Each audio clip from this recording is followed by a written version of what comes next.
Yeah, you can cut that nonsense out, Dreadeye. I made a film for it once, but that's it. No more. Right. Good evening. Good evening. I thought I would just come on and have a chat and see how it goes. Um, so break. Well, I'll tell you what. I'll hold that back and see if we get some more people because I found something quite juicy on Twitter. But yeah, we'll see if we get some more. If we can attract some more people to the stream before I disclose what I found. So I don't know if you've been watching the daily updates, but bloody hell, what the hell's going on in the world? It's gone nuts, hasn't it? There's so much happening just now that it's very difficult to keep up with things.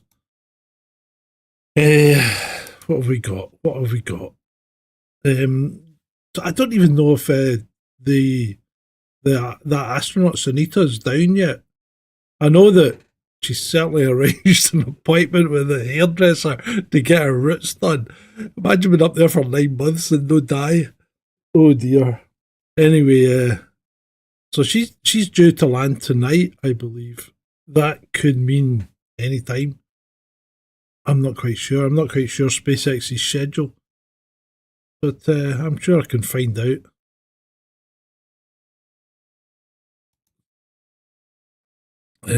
What else is happening? Right. So the US had a massive tornado go through Alabama, wipe out towns, people. 39 people dead was the last count I saw. So I was getting completely battered. Not good at all. And if you live in that kind of area, let us know that you're okay, or even come on the show and talk about it. I don't mind. I don't mind bringing people on. If you want to talk about your experience, whether it's good or bad, you may have a storm shelter. Your house may have been spared or not. So it'd be quite interesting to hear first-hand accounts from people if that's what floats your boat.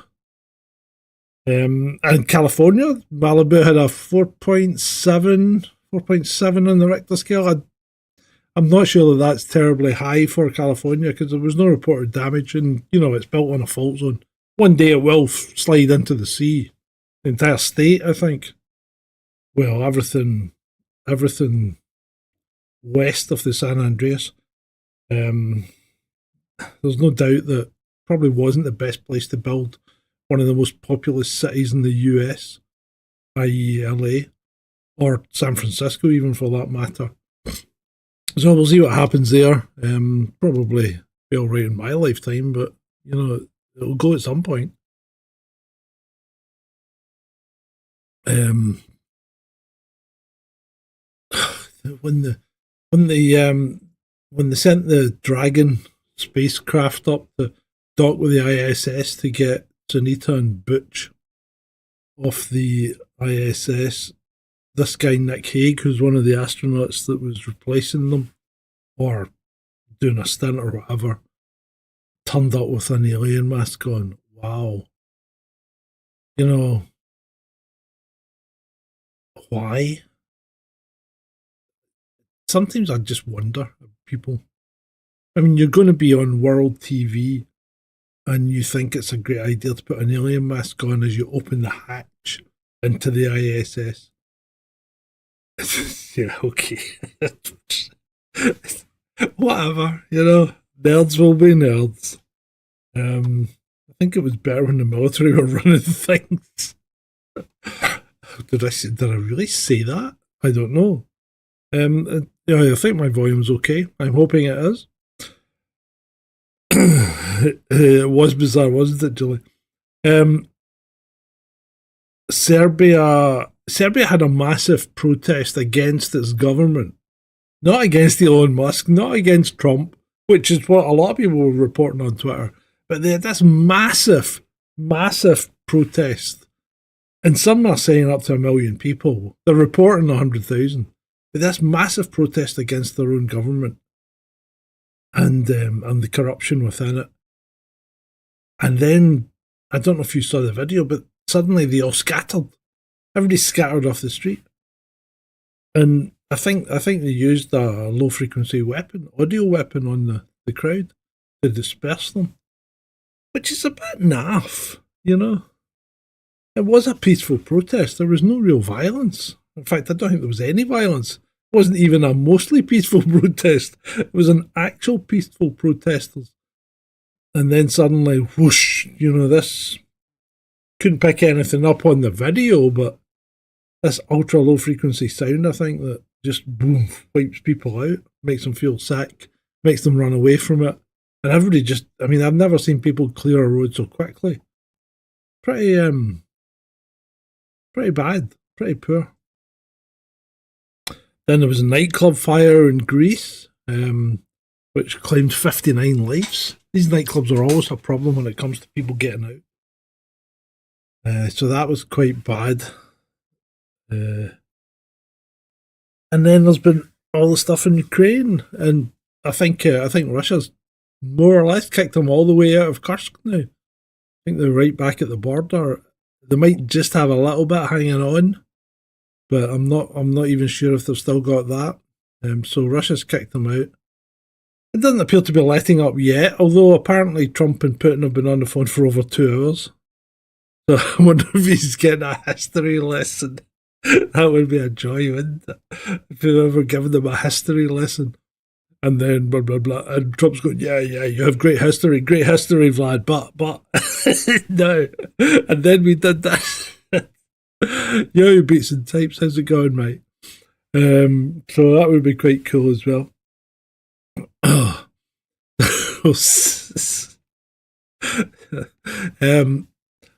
And then Trump goes and bombs Yemen.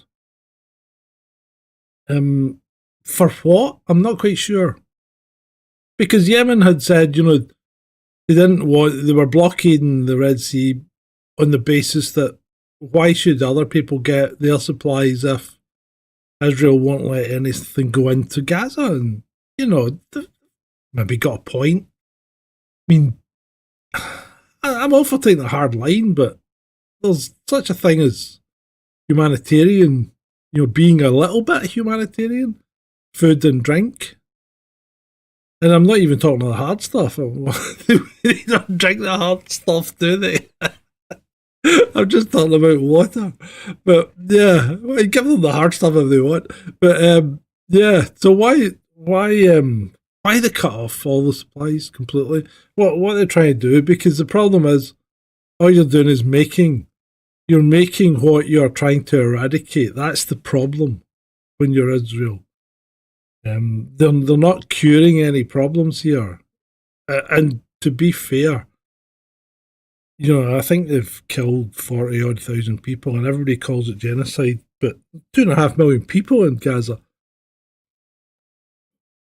But you can't, I think for Israel to achieve what it wants to achieve, it needs to, you can't even say it, can you? It needs to just wipe everything out at source. And it can't do that because every time it strikes one down, you know, it makes another one or two. Or it makes a family out of who's been struck. You know, so it's very difficult way to do things.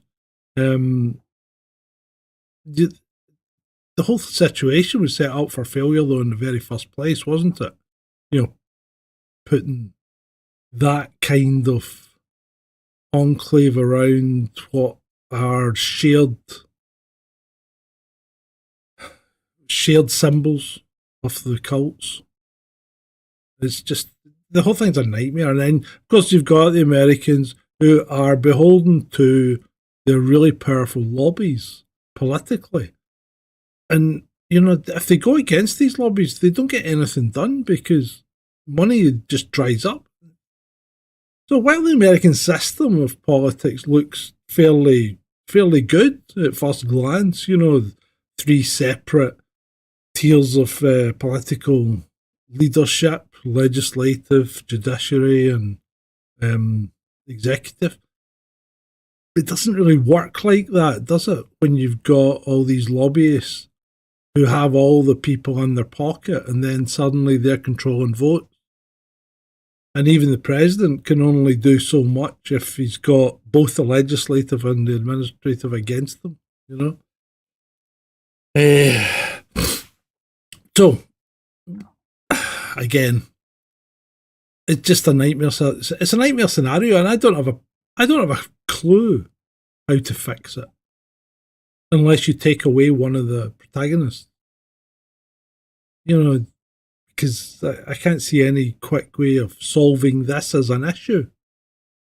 And I think if you think there is a way of solving it, then you're maybe mistaken. I mean, it's even a little bit like Northern Ireland because, you know, there's a truce there just now and a peace, so to speak, but still there's an undercurrent, isn't there? It's not quite right. You know, still a bit of give and take going on over there. Anyway, where were we? So Trump and Putin are talking. We'll see what comes out of that. Somebody said, you know, everybody else should shut up and just let Trump manage Putin. Do you really think it's Trump that's doing the managing? I must admit, I think diplomatically, the Russians have definitely got the upper hand here. And on the ground, they now have the upper hand. It's very difficult for anyone to go against them in both terms of politics and militarily, because they've got backers as well. You know, you've got China standing at your back. And NATO's kind of tearing itself apart. Europe's not doing very good. It's, you know, one half wants to do one thing, one half wants to do the other. The Europeans have kind of been lulled into this, yeah, we want a ceasefire type trap almost by Trump, because if they're calling for a ceasefire, they can't really call for action, although some of them are. and these mad ideas about putting European peacemakers into Ukraine, that's just fraught with danger, isn't it? So I don't know. I mean, we'll see what happens. We'll see what happens there. But then, well, it started off with me going on about why Trump has struck Yemen, because there didn't appear to be any real need for it. And then, of course, Yemen being the belligerent little kind of Yorkshire Terrier type people they are, even though they have nothing to do with Yorkshire or Terriers, they immediately started launching insults at the great Satan, you know, the great Shaitan, United States, and they fired loads of missiles at the Harry S. Truman, which is an aircraft carrier. And according to some reports, not here, but some reports reckon the Harry S. Truman has been sunk up to 7 times, according to Yemen. Which should be quite a good trick. But what it has done is the Harry S. Truman has pulled off to about 1,300 kilometres out of the Red Sea, which is, you know what, a fair hike. What is that? Got to be about what, 800, 900 miles?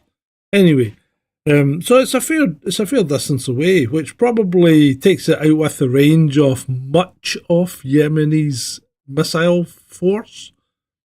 And of course, the Yemen military were on Twitter giving it, you know, we've made it retreat. It now can't mount raids against us, but I don't think they quite understand the range of the airplanes and the support mechanisms that are on that ship and the US Air Force, you know, with tankers and whatever, airborne refueling. So apparently the Harry S. Truman's strike wing can quite comfortably do 1,800 kilometre strikes. So they're still within striking range of Yemen. But Yemen might not be in striking range of them. But Trump Trump, with his hyperbole again, gives it, you will see fire that had never been rained upon you before. But when you look back at what Biden was doing, and Obama before him, they weren't holding back either. They were making plenty of glass in Yemen. The problem is, everything Yemen's got is mobile, nothing's fixed. So they're running about in trucks with their missiles and they fire them and then sod off. So by the time, no matter how good your reconnaissance is and no matter how good your strike capabilities are, by the time you actually get the info across to the planes, the trucks have gone, or they're hidden somewhere else. It's just, you can't really, even a global hegemon like the USA can't really do well against that kind of guerrilla tactic, that hit and run. And that's been proven time and time again. History has shown us that the USA doesn't do well against hit and run tactics. Korea turned into a big stalemate. Vietnam was a complete and utter loss. Afghanistan was a debacle. They can't do it. The war on terror just can't be fought that way. Unfortunately and horribly, I think the war on terror needs to be fought with terror if you want to actually achieve anything. And I think from one of our shows last week, the KGB one, that shows you what you can achieve. When KGB spies were, or a Russian diplomat was taken by Hezbollah, they basically took one of Hezbollah's family members and mailed him, not all at once, to the bad guys and said, you're next, or your wife's next, or your kids are next. And you really don't want to mess with the KGB. And I know they don't exist anymore, but, they got the job done. The diplomats were released within days. So that shows you how to deal with that kind of thing. And I think you've really got to do that. You've got to bring yourself down to that base level when you're dealing with that kind of horrible terrorist type stuff. And I'm not saying it makes you proud or it's something to be proud of, but it's effective. And sometimes being effective is more important than how you look. I suppose it depends on what you're trying to achieve. Excuse me, getting a bit nasally. Right, how many people have we got? We don't have that many, but let's dig into this. I found this one, which is just out, Newsweek. I think it's reporting a piece from the South African newspaper, the Sunday Times, right, which was published, and this was published yesterday. So a group of South African scientists have pleaded for help, saying they are trapped in an isolated base on a cliff edge in Antarctica with a team member who has become violent. So one of the team has been accused of assault and threatening violence against his colleagues, according to the South African newspaper. The South African's environment minister has confirmed that an assault had taken place. So this is the overwintering team, apparently, because if you think it's coming into spring in the northern hemisphere, so we're now going into winter in the Antarctic. And this group would remain in the remote and extreme environment during the winter months. Some 10 of their 15 months at the base would be spent in isolation, but may now be in danger from one of their own members, who is accused of being mentally unstable. So members will have undergone psychometric tests to ensure they could withstand the stress of the isolation, but the Department of Forestry, Fisheries and the Environment, obviously that's the department they're running under, which manages the South African National Antarctic Programme, now plans to retest them. It's a bit late! It's a bit late in the day. These guys are stuck. So South Africa's isolated Sane 4 Antarctic bases cut off from the world for the next 10 months because of the winter weather. A member of the overwintering team has reportedly sent an email to the South African government accusing another team member of physical and sexual assault. Oh dear, his behaviour has become increasingly egregious and I'm experiencing significant difficulty in feeling secure in his presence, the email said. It's imperative that immediate action is taken to ensure my safety and the safety of all employees. The writer, they're taking an awful lot of care here not to disclose the sex of the person that wrote this email. The writer called the man's behaviour deeply disturbing and said he had created an environment of fear and intimidation. Welcome to the UK. I remained deeply concerned about my own safety, constantly wondering if I might become the next victim. Concerns have been raised after the team member's behaviour before this point. Oh dear. There was still an opportunity for the FA Agulhas 2 to evacuate the team member before it departed Antarctica. The only way to leave the base now is through emergency medical evacuation to a German base around 186 miles away, according to two sources with inside knowledge as cited by South African media. Surely the base commander should have access to restraints or some form of termination device if required, you know? They had all the time to remedy the situation, but they simply buried their heads in the sand, hoping that it will go away, one source said. They were informed about the problem as early as December. Oh dear. Newsweek has contacted... December would be the middle of summer, wouldn't it? Newsweek has contacted the DFE via email for a response. South African Environment Minister Dion George confirmed that an assault had taken place. He said he would be talking with team members to assess it for himself. There was a verbal altercation between the team leader and this person. Then it escalated. Then that person did physically assault the team leader. Whoa. Can you imagine what it's like? It's close quarters and people do get cabin fever. Can be very... You're making excuses. Think.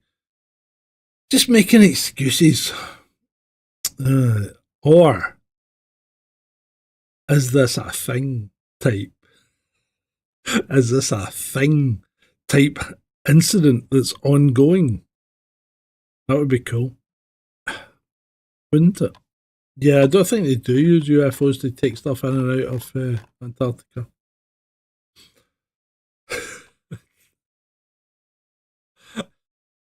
So that's quite interesting.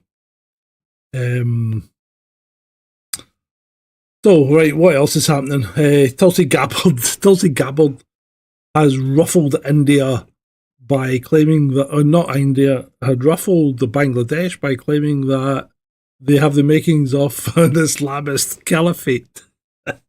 And the Bangladeshi government has refuted that.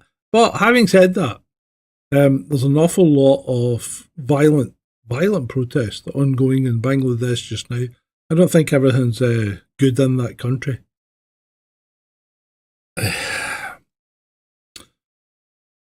What else is happening? Greenland. Oh, yeah, we knew about Greenland, didn't we? They got the Democratic Party got in. Hello, Espresso Mechanic. How you doing? So they got in, and Trump's still going on about buying it. You think it's all smoke and mirrors, you know, this Trump and Greenland thing and Trump and Canada thing? Is it just, you know, because he's a bit of a showman and a blusterer, isn't he? And is he just putting that stuff out there to keep you on the back foot while he quietly gets on with other stuff? I don't know. I know that Tesla shares aren't doing very well right now, and there does seem to be a concerted campaign against them, especially in Europe. And we showed you some of the adverts that have been put up on billboards and things like that on Friday. So that kind of campaign doesn't come cheap either. So who's funding that? You immediately have to think of people like Soros and Schwab, because they really don't. They don't like Trump because the problem is he's not a neocon. He's not a globalist. It'd be different if somebody that was a globalist had got in, regardless of which party they were in. For instance, look at what's happened in the UK, because they're all really globalists, aren't they? You know, there would be no real difference who gets in.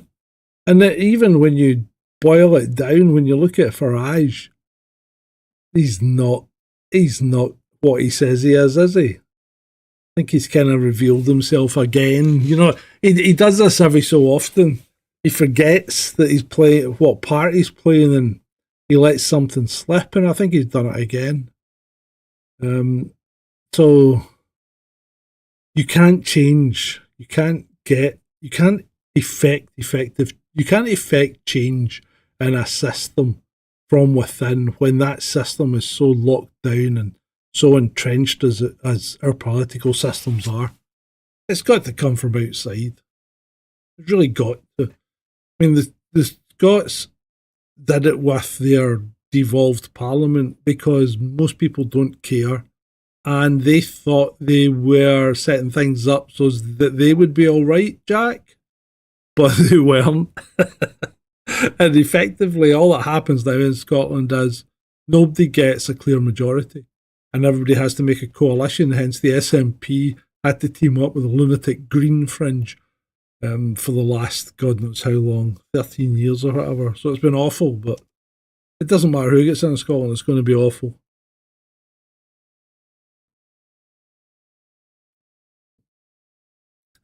Yeah, you don't want to join a cult, mate. Beats and tapes, you're right. You don't want to join a cult.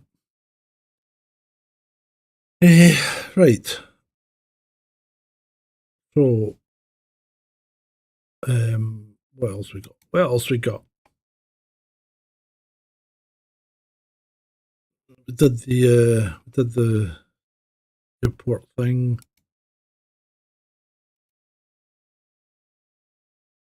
Right. Where are we now? Let's see what we can talk about. Let's have a look at Twitter and see what's going on there. If there's any updates.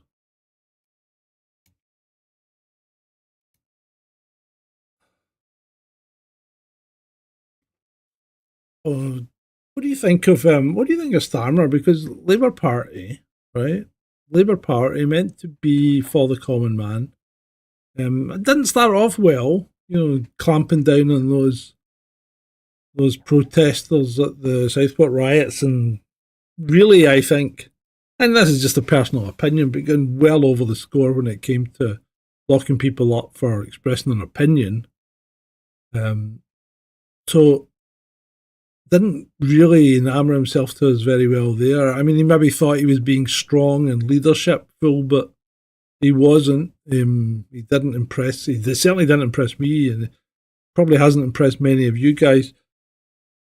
So, but we look at him. You know, the Labour Party you think was the people of the common man. What they do now, cutting benefits to people, and yeah, okay, I can understand that some people on benefits are benefit cheats or frauds, or they just want a quiet life. You know, they're fed up working, or they don't want to work and think they can milk it for everything they can. But that's not everyone. And, you know, I think people that genuinely, I mean, I remember when Andrea's mum was very ill and they took her benefits off her.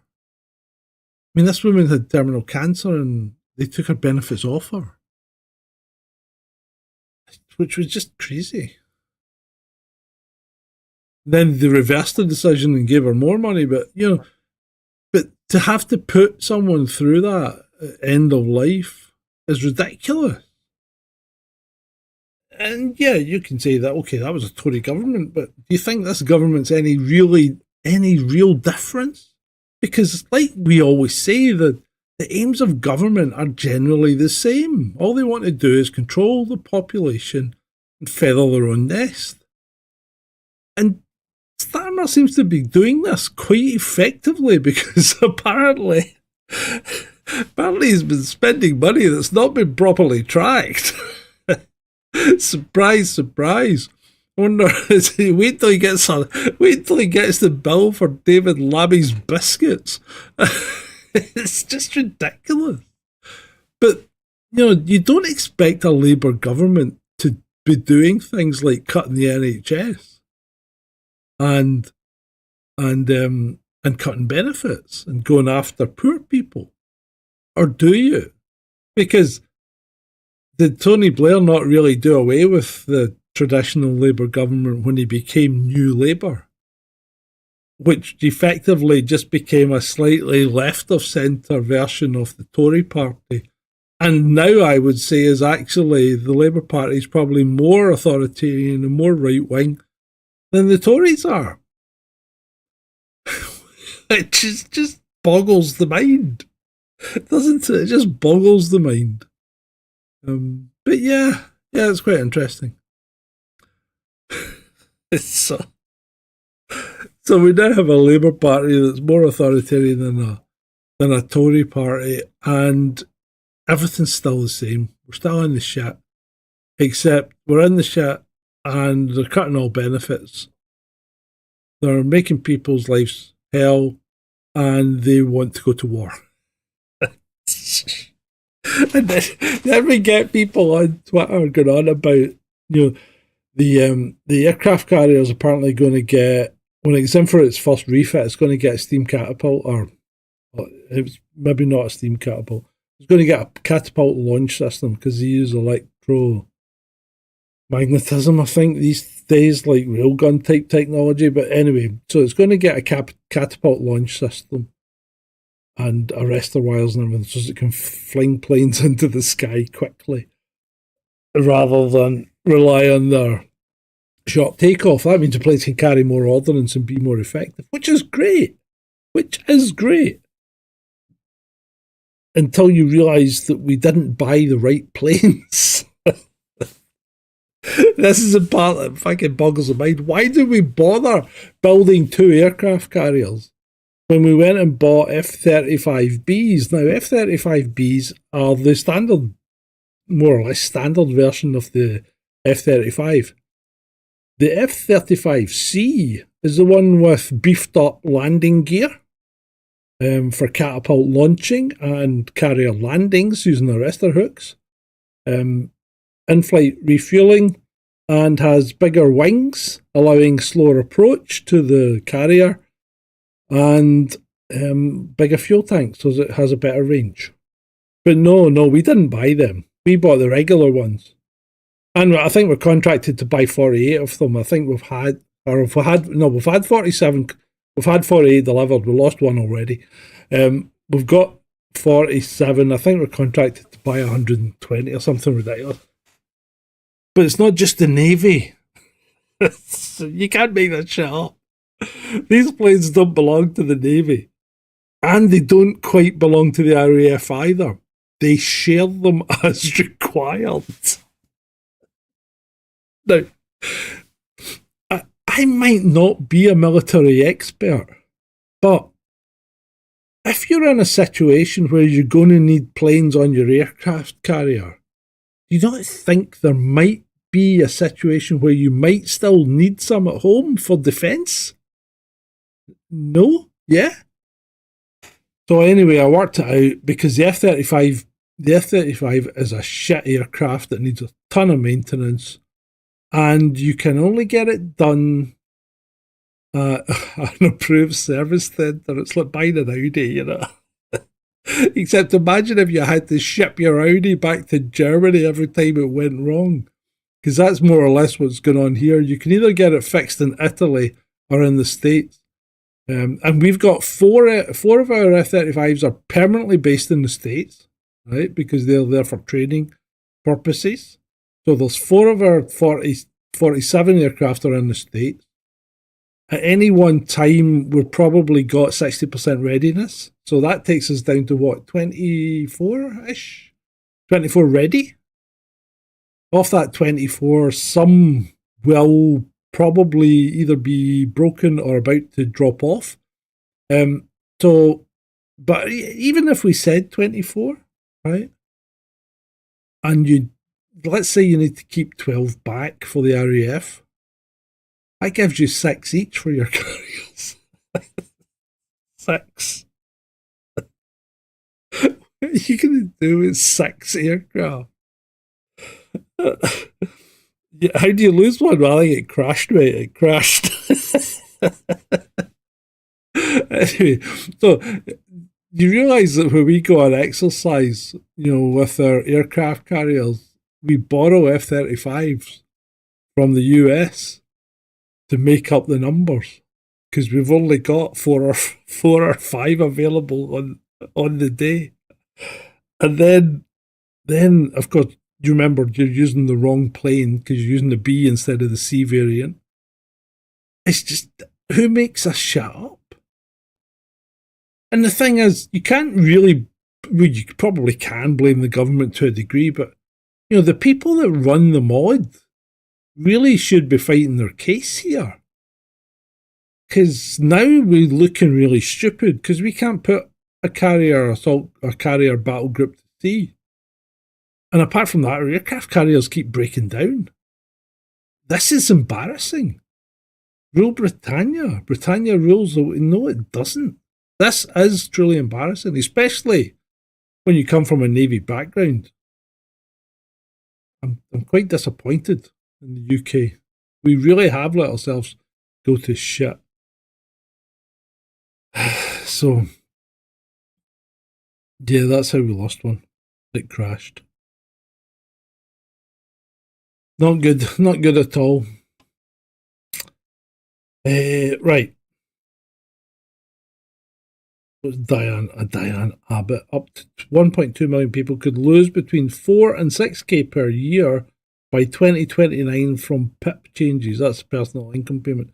So that's people that are on benefits for disability. Like Ben.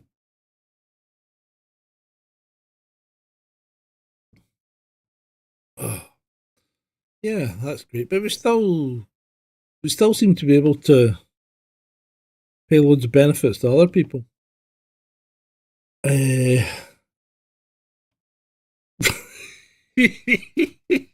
Jesus Christ.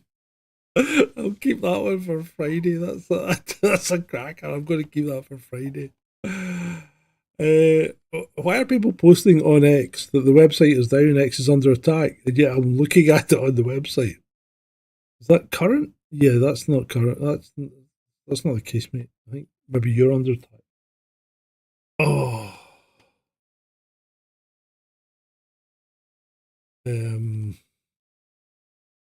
What we got now?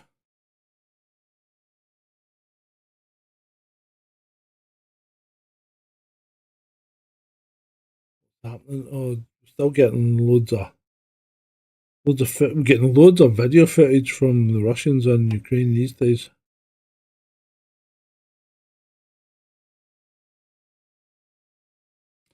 I think the JFK files are getting published tomorrow.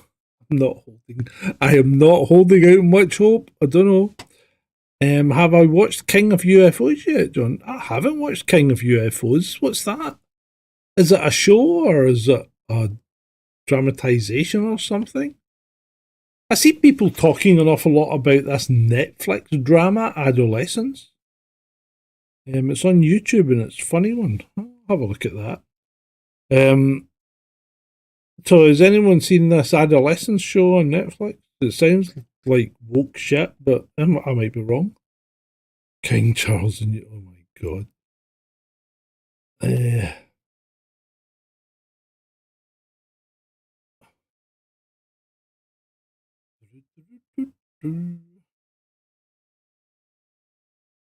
Oh, I've seen an awful lot of stuff.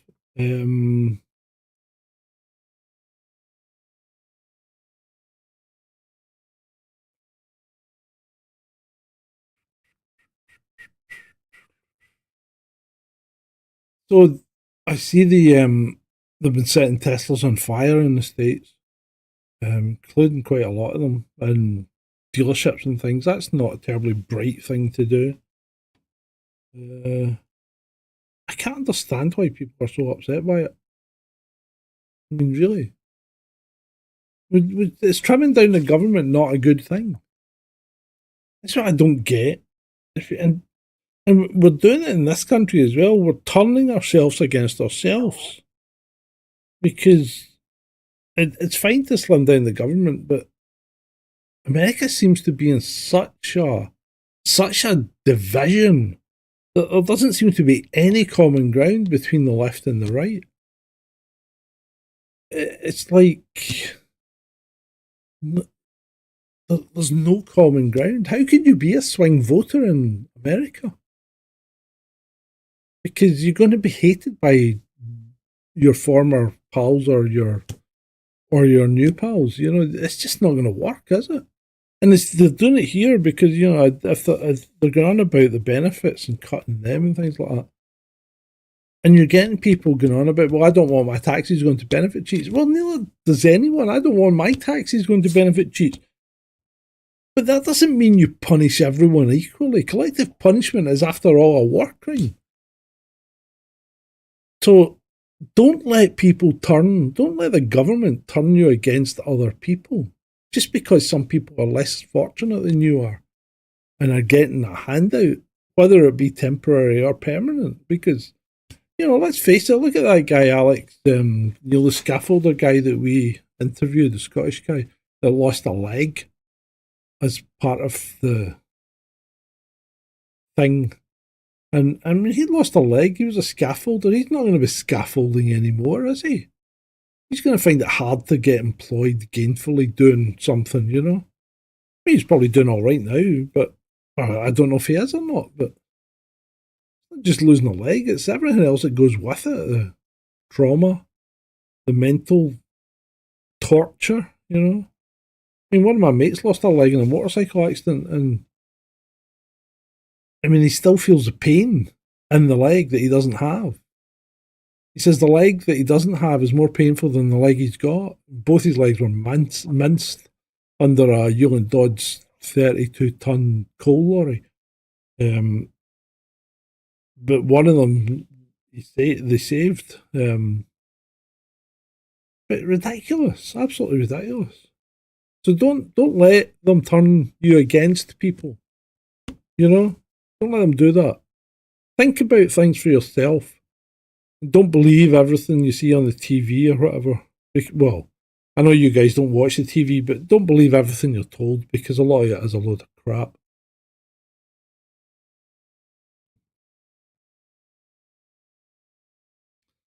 I mean, this adolescence show as well. People are talking about it as if it's like a social work study or something. It's remember, it's entertainment. It's not purporting to be scientific in any measure of the way. And people are saying things like the dialogue around adolescence proves a serious problem with young men not being raised to know they have to control their feelings. It's a fucking TV program, you know? It's not definitive academic research. People piss me off, they really do. It's not real life. It might purport to be real life, but it's not. It was written and scripted. People just seem to can't tell the difference between things that might. I mean, it's like the Blair Witch Project. Do you think that was real life? You know, found footage of whatever happened. Do you think that was real life? Because that's the kind of mentality that these people that are going on about have. I think the Pope's still alive. He's pulled back from the brink. What else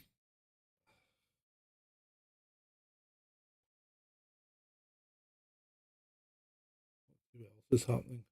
Prime Minister Mark Carney met with the Prime Minister of the United Kingdom, Starmer. They discussed transatlantic security. Really? I mean, what transatlantic security concerns does Canada really have? You know, America's not going to invade it, right? Who's going to invade? Who the fuck could be bothered invading Canada? I mean, maple syrup and beaver tails. I mean, what else does it have? And if you're Canadian, don't take that the wrong way, because I love Canada. I think it's a brilliant country. But who's going to be bothered to invade it? Really? Why? Why would you? Wood? Plenty of other places to get wood, you know? That's probably not going to come out the way it was intended. Oh, jeez. Here we go. The leaders discussed transatlantic security, the strong Canada-UK trade and investment relationship, their steadfast support for Ukraine. Well, Ukraine's getting smaller by the minute, mate. Smaller by the minute. Oh, good grief. That's a good one. That wasn't too bright. Jesus Christ. I'm sorry. I just saw a guy set fire to a car, and unfortunately, he set himself alight. And then in the background, you see him climbing the wall. It's at night. You see him climbing the wall, then running past the gates.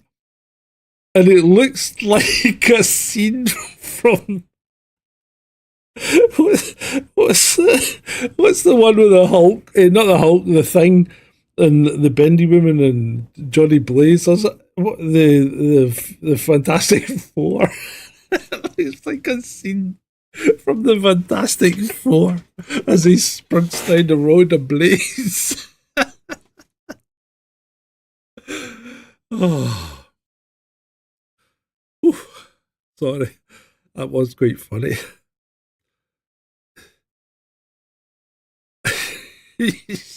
I'll show you a picture. I'll show you a picture on Friday of the Antarctic station that we were talking about earlier, where the guy's gone nuts. Because when they said it's on the edge of a cliff, they weren't wrong. They weren't wrong. 7 vehicles set on fire at Tesla in Las Vegas. Police say, yeah, there's loads of Teslas going up in smoke there. That's just not too bright.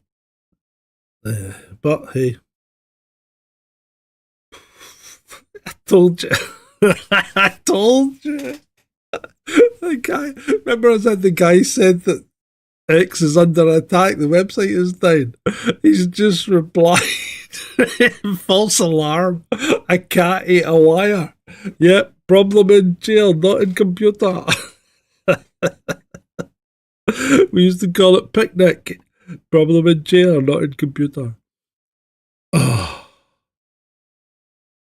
bloody hell.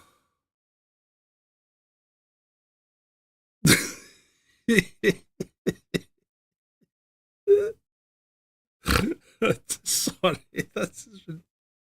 I just in somewhat. That's back to people getting wound up about people getting benefits and things. I just had someone ask me why disabled people need cars when they get discounted train and bus travel. And if that statement doesn't sum up how little people understand about the material reality of being disabled in the UK, I don't know what does. He's got a point. You ever try taking your shopping on a bus? It's not fun. Somebody posted a picture today of the 1930s with open air swimming pools. Do you remember open air swimming pools? I do. I've actually swam in some open air swimming pools. My auntie used to take us to the one in Prestwick, the Prestwick Bathing Lake it was called. And it was on the seafront, because I think it used sea water, but it was like a pool, except it was open to the elements. And it was always freezing. Somebody said in the 1930s, these bathing lakes must have been either the temperature was a lot warmer or people were hardier. I think people were just hardier, because that bathing lake in Prestwick was always freezing, but we didn't refuse to go. We always went, and we swam in it and played in it, because Or used to it, I suppose.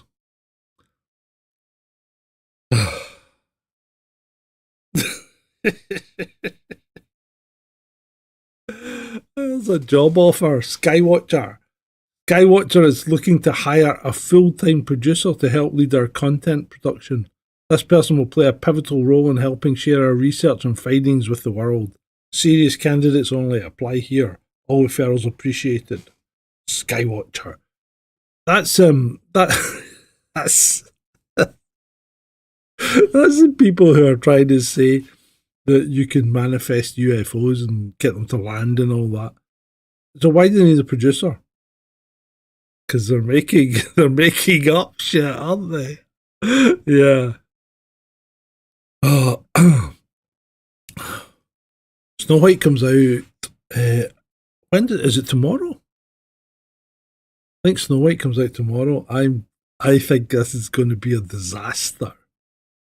This is going to be a disaster because not only have you got Rachel, whatever her name is with the hairy back.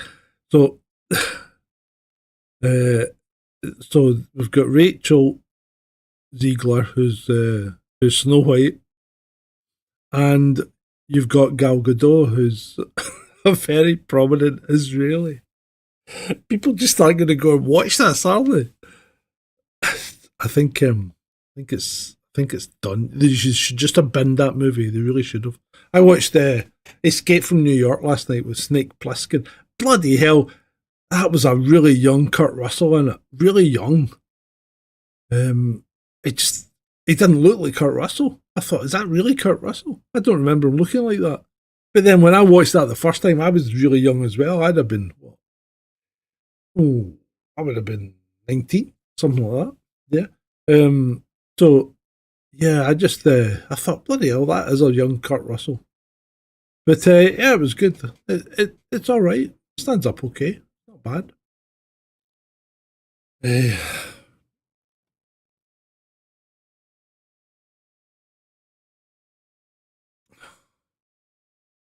I put the bakery. The bakery wasn't on the postcode system.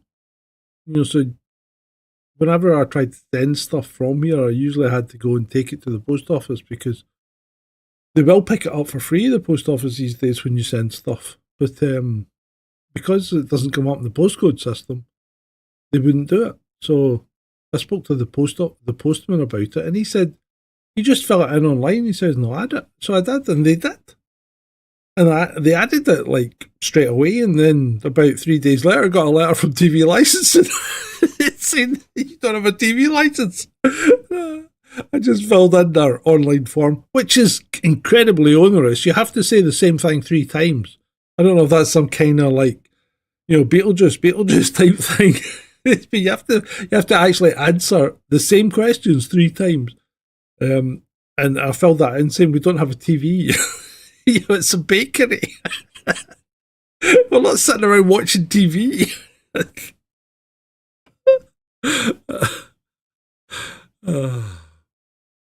Yeah, the old Lido at Prestwick, Julie, is now a children's play park.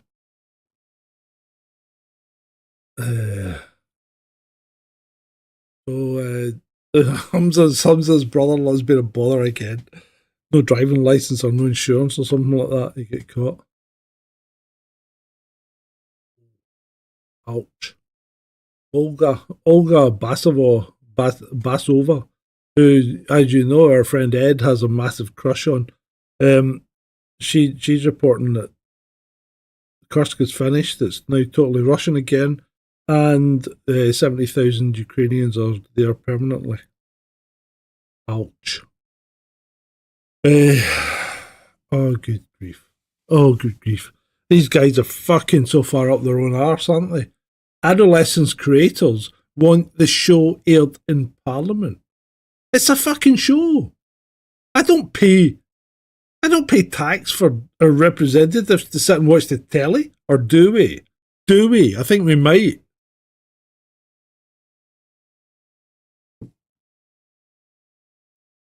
Oh dear, oh dear, oh dear, oh dear.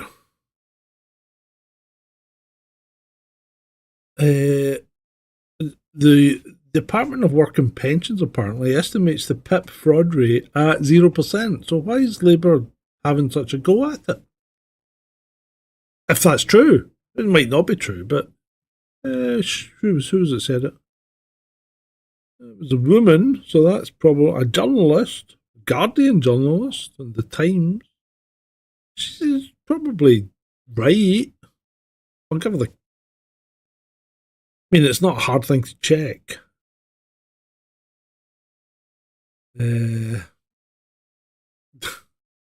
What do you think about conscription? Would you let your children go? Would you go if you were called up to fight for your country when no one's actually attacking us? Would you? Don't think I would. Huh? Jesus Christ. Mark Carney's really fucking pulling out all stops, isn't he? Carney says the French fleur de lis, the English rose, the Scottish thistle, and the Irish shamrock on the Montreal flag symbolise the diversity of Canada. Bullshit. That's what I say. I say bullshit. I meant to say there was a big disaster at, was it Pennsylvania University? During a St. Patrick's Day celebration, the roof collapsed or something. Students injured or not too good. Not too good at all. Oh. What time is it? We've done nearly an hour, chaps. I think that. Oh, Hatchy Hatchy. Are you live, Grump? Yeah, I'm live. Sorry. Hatchy Hatchy says being a scaffold at the moment seems a good idea, and a lot of people didn't have central heating. Well, that's true. We didn't have central heating either, Hatchy. We didn't have central heating either. In fact, we didn't get central heating until after we came back from Hong Kong. Of course, that was actually quite a good thing because, oh bloody hell, I spent the first year back from Hong Kong, I spent in a parka. I was cold all the time because it was really warm out there all the time. Nobody I think would go. Nobody would go to fight for our country. Because I don't think our country is the problem. I think the problem are the people that purport to run it. That's the problem. Right. I might be back tomorrow night. I might not. I'll see how I feel, but I think we've covered a little bit. And I did a little bit more in depth. I don't know if this is beneficial or not. If you like this kind of thing, let me know. If you think listening to this old Scottish idiot talking nonsense is ripping my knitting, then let me know and I'll stop.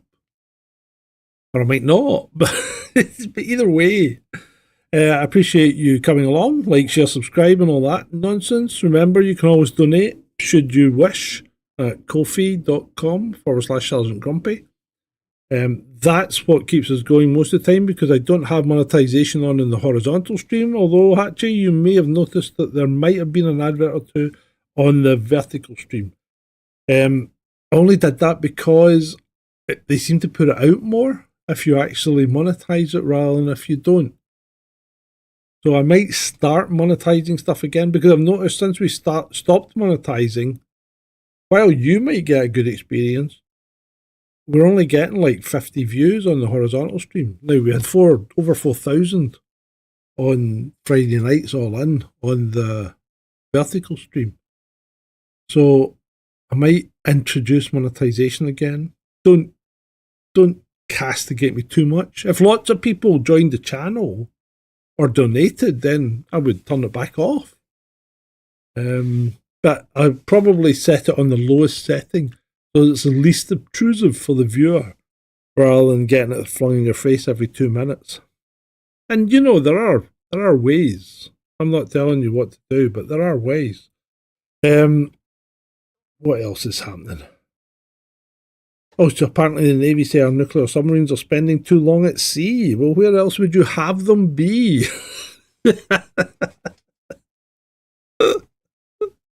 Oh, good grief. What's the point of having a nuclear submarine that doesn't need to refuel and come up for air if you're not going to have it at sea? Thank you. I love you all. I'll play you out with something, not on the vertical, because you don't get to hear those lovely, juicy things. But I'll be back. Be back on Thursday at the latest. I might be back tomorrow. We'll see how it goes. And remember, look out for Sergeant Grumpy's daily briefing. It's usually 3 minutes, no more. Usually. Monday tends to be longer because I've got to catch up on the weekend. But look out for that. It'll drop. And I might actually I had some quite stupid moments today when I was recording it, so I might do a blooper reel. And if Hamza says something about his brother-in-law, I think Hamza might come back. He's been back a couple of times. It's always good to see Hamza. We do love him. So there we go. It's been great for you.